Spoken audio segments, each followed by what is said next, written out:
Dating apps are designed to exclude by their very nature. And in a world where exclusion is used to oppress, this should give us pause for thought.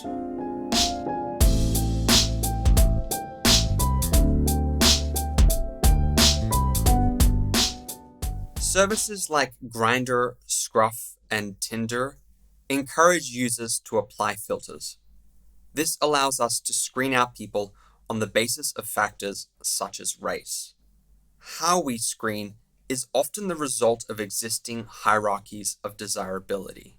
Studies, for example, have found that white men usually take top place on the gay totem pole, with other minorities positioned below them. This isn't accidental. In fact, these hierarchies are indicative of wider structural racism. This makes gay dating anything but a level playing field.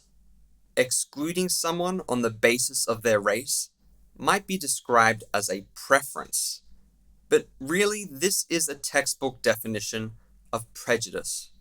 The tragedy is, as gay men, we all know what it's like to be oppressed.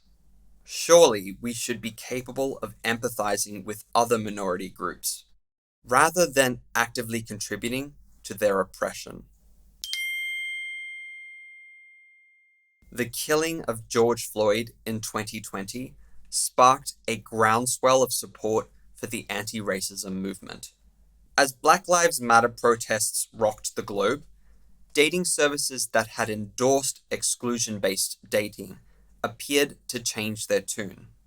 Some announced that they would be removing ethnic and race filter options.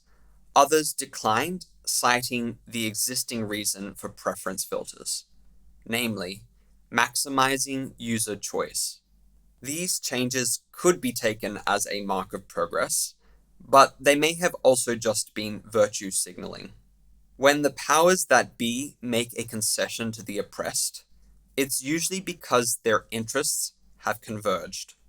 It seems like now that anti-racism had suddenly become fashionable, app makers had decided to jump on the bandwagon. I would argue that little has changed in the wake of this decision to roll back racial filters.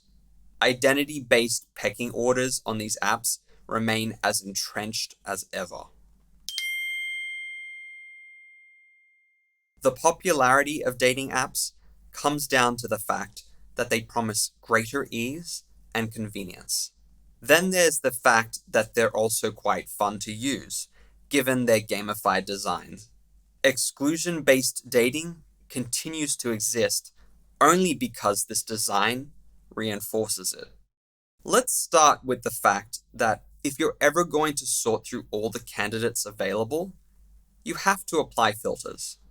Filters mean exclusion, and when we're swiping yes or no through a stack of profiles, that exclusion becomes a game.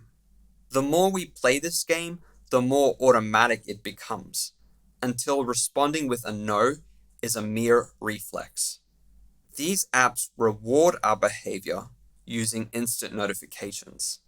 Take, for example, the flashy animations or the chimes that signal we've received a message or a match. This leads us to believe that whatever we're doing, it must be working and therefore is right. The more convinced we are that our strategy is right, the less likely we are to question the biases behind it. Unconscious bias is universal, and individual biases often reflect those held by wider society.